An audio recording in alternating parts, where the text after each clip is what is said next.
All right, chapter 14, part 2. Let's talk about actually reading IRs and what signals do you need to memorize. So, first of all, when we look at an IR, all right, we're going to be looking at these absorption bands, otherwise known as signals. We're going to be looking at their strength, their shape, and where they fall on the x-axis. Now, the x-axis is wave numbers, and it is related to frequency and wavelength. You are not going to have to calculate it. The unit is inverse centimeters. But beyond that, I'm going to say signal quite a bit. I'm talking about the numbers down here. All right. We're going to talk wave number, intensity, and shape. All right. So those are the three big things to take away. Now, again, I want to point out you are not going to have to calculate anything. So this is just a little bit of background. Again, some more background on that wave number, and we're going to move along. The only reason I want to stop on this slide is just to talk about some trends. These are not the numbers you need to memorize, but through the trends, we start to understand a little bit more about kind of this IR absorption and why we can use it to identify functional groups. The length and the strength of a bond are going to cause absorptions at different places in the infrared spectrum. We see as as we change the identity of the red atom, what's attached to carbon, right, as it's getting larger, right, as we move all the way down, you see a trend in decreasing wave numbers.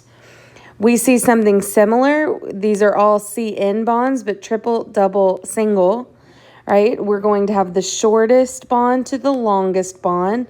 When the atom's getting larger, that's also going to lead to a longer bond. We see that decreasing wave number as well. So each bond type and bond length is going to affect where it absorbs. There are some sort of regions of the IR spectrum that you should be familiar with, but really all you need to know is from about 1600 down and 1600 up is a pretty huge distinction. So yes, the single bonds to hydrogen, triple bond area, double bond area, these are important, but we're going to talk about specific numbers to memorize. Most of your single bonds that aren't to hydrogen are down below 1600 in what is referred to as the fingerprint region. Everything above about 15 to 1600, let's go ahead and just call it 1500, just to make sure that we don't lose anything important.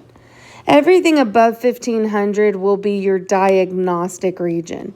You will not be expected to read anything from the fingerprint region in terms of quizzes or tests. You don't have to memorize anything in that region. Now, for answering a homework problem or some extra practice where it's assumed that you can look things up, that might be fair to look down here. But there will be nothing to memorize down in the fingerprint region. Everything for testing will come from the diagnostic portion. And one of the reasons for that is it's very difficult to analyze that fingerprint region.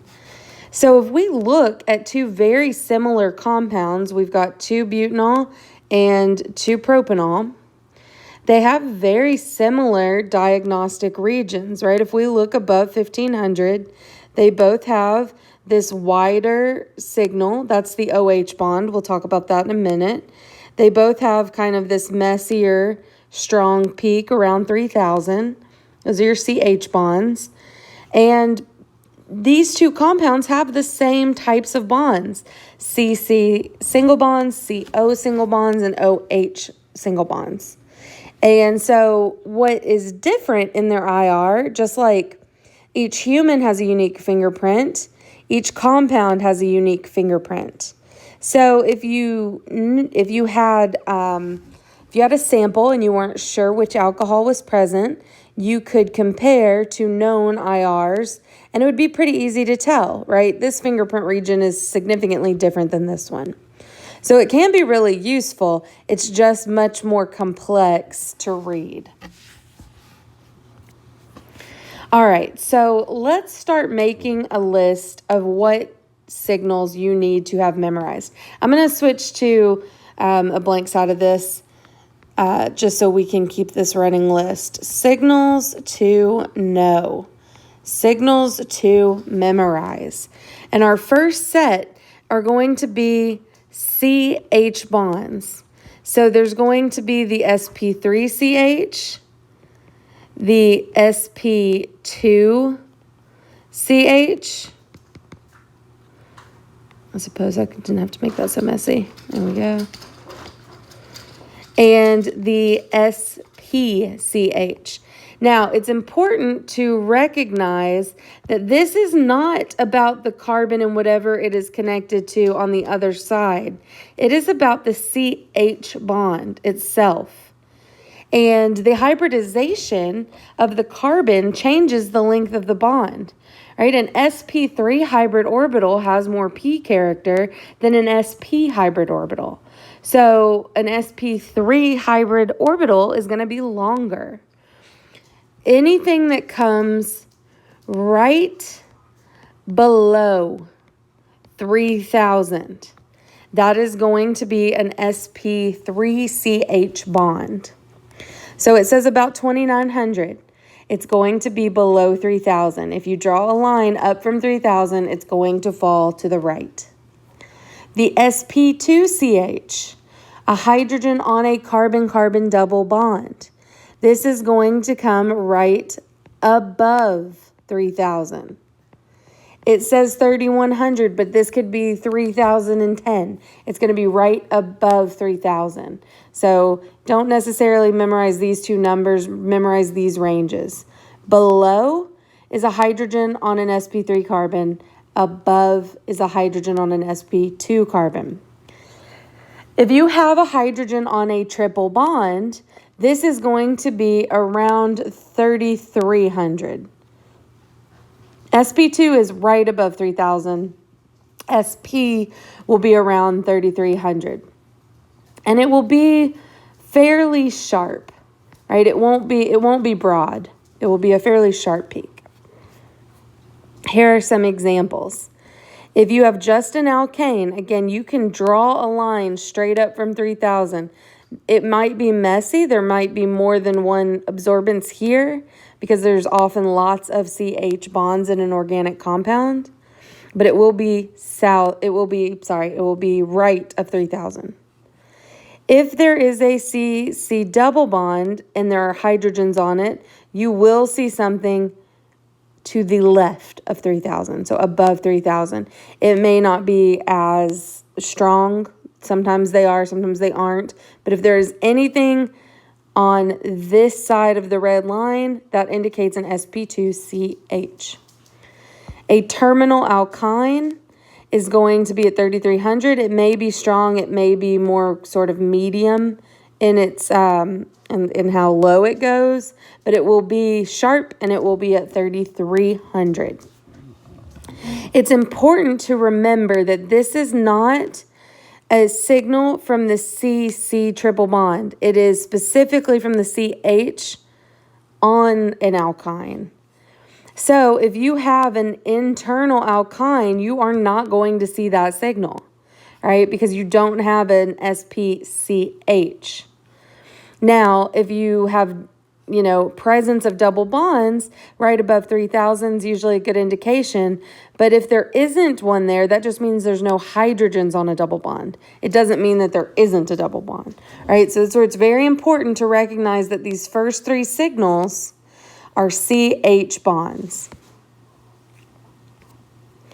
The next one that we're going to talk about, and I'm going to simplify it quite a bit from the slides, is the C double bond O. The carbonyl comes around 1700. You need to know this. And I'm going to say around 1700 because we have a lot of functional groups with carbonyls, and the surrounding bonds can shift it around.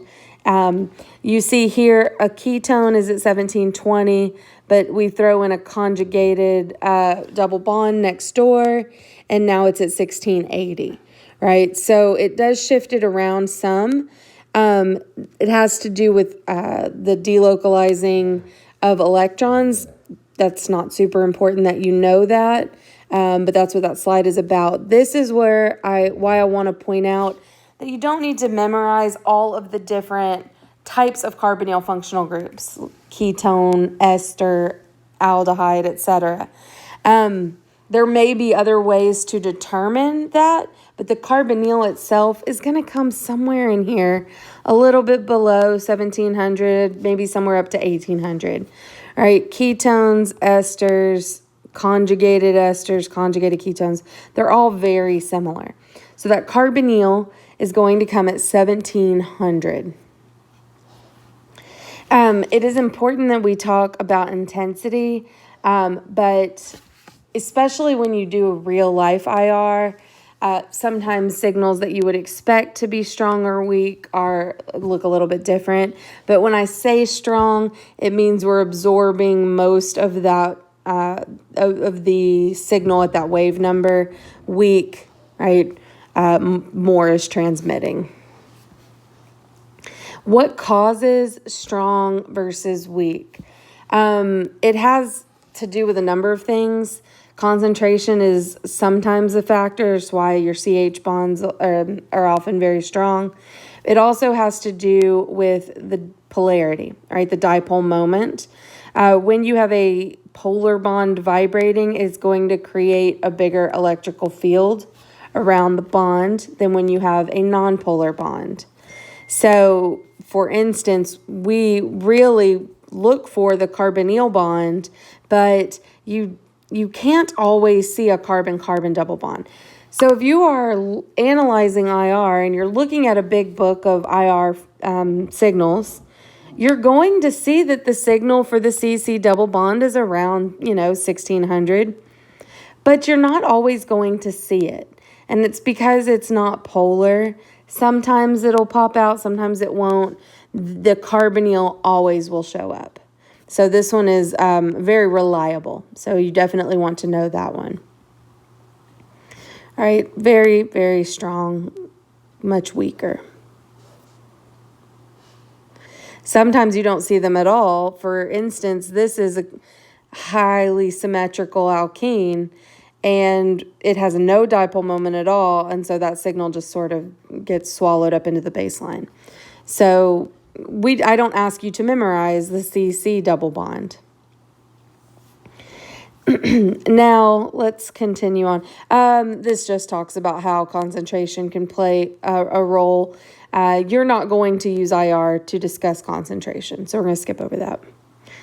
Now, the shape of a signal can tell us something as well. Some bonds give a broad signal, where others will give a narrow signal. And so we have a couple of different bonds that absorb around 3300. We've already seen the first one.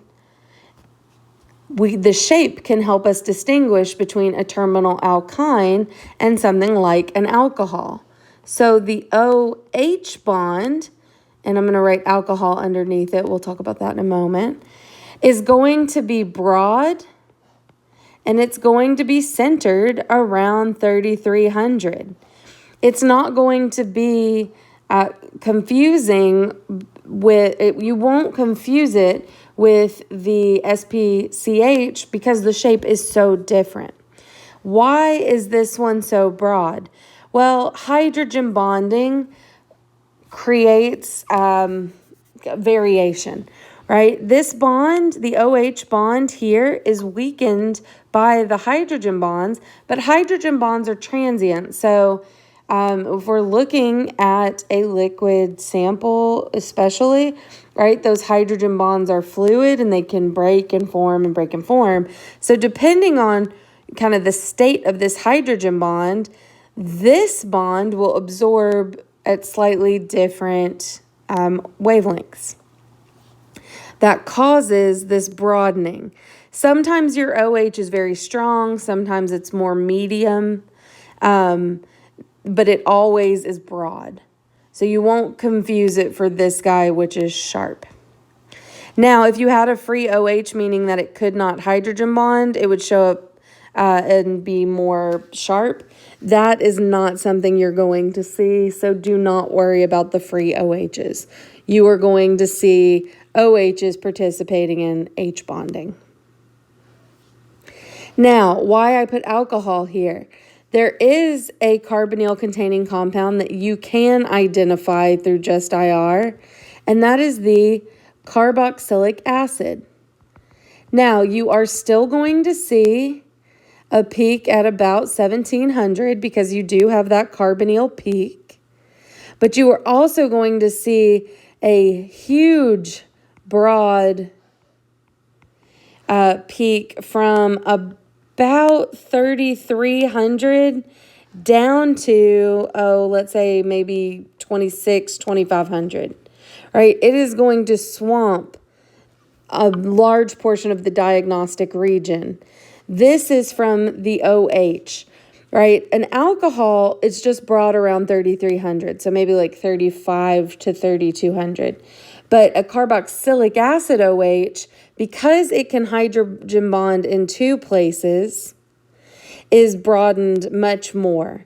And so it becomes hard to read anything else in here, so it might be hard to tell if you have sp2 or sp3CHs, but you'll know you have a carboxylic acid because you have this huge broad peak, right? It's a hugely broad peak. You should be able to identify something that has a carbonyl and an alcohol as compared to something that has a carboxylic acid, right?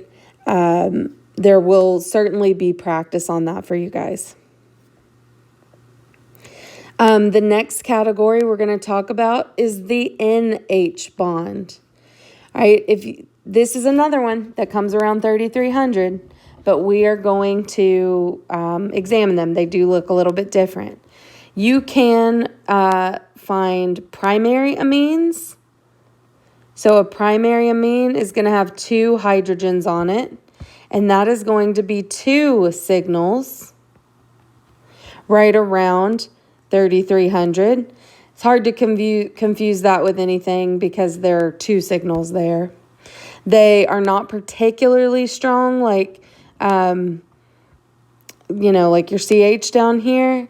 They're more of a medium to weak, and they're not broad like an alcohol, but they sort of seem like an intermediate, right? They can hydrogen bond as well, but not as strongly as an OH. So you may experience a little bit of widening, but nothing like an OH. All right, so you have your primary and your secondary amine, right? The secondary amine will just be one signal at around 3,300. This can be confusing, I will certainly admit, but it does look a little bit different. It's not as sharp as the SPCH, and it's not as broad as the alcohol, but you often will have other context clues as well. If you're doing a matching problem, you might look at some of the other features in the molecule, but these are signals that you should know. You should be able to identify. Okay, and so the reason why you see two signals for primary isn't because there's two hydrogens, but if that helps you memorize it, I don't see any reason not to make that connection. Now, before we move on to analyzing, I do want to add a couple of things to this region, to this list for you. We're going to have the triple bonds. The carbon-carbon triple bond and the carbon-nitrogen triple bond fall around 20 2 to 2100. All right, this can be really useful because not much else falls right there. Let me clean this up a little bit. There we go. If you have a carbon-carbon triple bond and it's internal, this might be the only way you can identify it. If you aren't sure, but you have something at 2100 and it's clearly not a terminal alkyne, or there's nitrogen, we'll talk about that as we continue on. It's usually pretty obvious when you have a triple bond. Nothing else really comes right here. The last little thing I'm going to fit in here is the aldehyde. Yes, you will have something at 1700, right? You'll have your carbonyl at 1700. But the CH is an interesting, this sp2CH is interesting. It does not fall above 3000 like other sp2CHs. When you have a hydrogen on a carbonyl like this, you wind up getting two peaks, and they are around 2700 to like 2500. So they're just south of your sp3CHs. They're not nearly as low as your triple bonds, and they tend to stand out. I will be posting some videos as well of me working through problems, and I will absolutely put an example of an aldehyde in there.